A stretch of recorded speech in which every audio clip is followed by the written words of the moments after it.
మొట్టమొదటిసారిగా మన తెలంగాణలో సరస్వతి పుష్కరాలు చాలా ఘనంగా జరగబోతున్నాయి. ఈ రోజు నుంచి అంటే మే 15వ తేదీ నుండి 26వ తేదీ వరకు ఈ 12 రోజులు కాళేశ్వరంలో సరస్వతి పుష్కరాలు జరగబోతున్నాయి. సరస్వతి పుష్కరాలకు అన్ని ఏర్పాట్లు పూర్తయ్యాయి. 25 కోట్ల ఖర్చు పెట్టి ఈ పుష్కరాలకు ఏర్పాట్లు చేశారట. దేశంలో ఎక్కడా లేని విధంగా ఒకే పానవట్టం మీద 2 శివలింగాలు ఉన్న క్షేత్రం కాళేశ్వరం.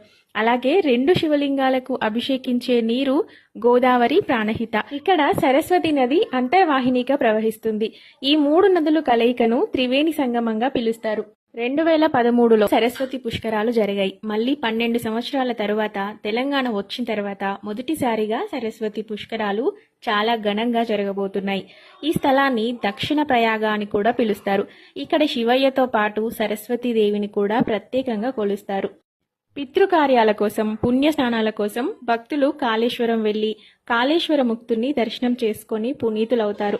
పుష్కర సమయంలో అమ్మవారికి ప్రత్యేకమైన పూజలు, హోమాలు నిర్వహిస్తారు. ఈ 12 రోజుల పాటు గోదావరికి సాయంత్రం వేళలో మంగళహారతులు ఇవ్వనున్నారు.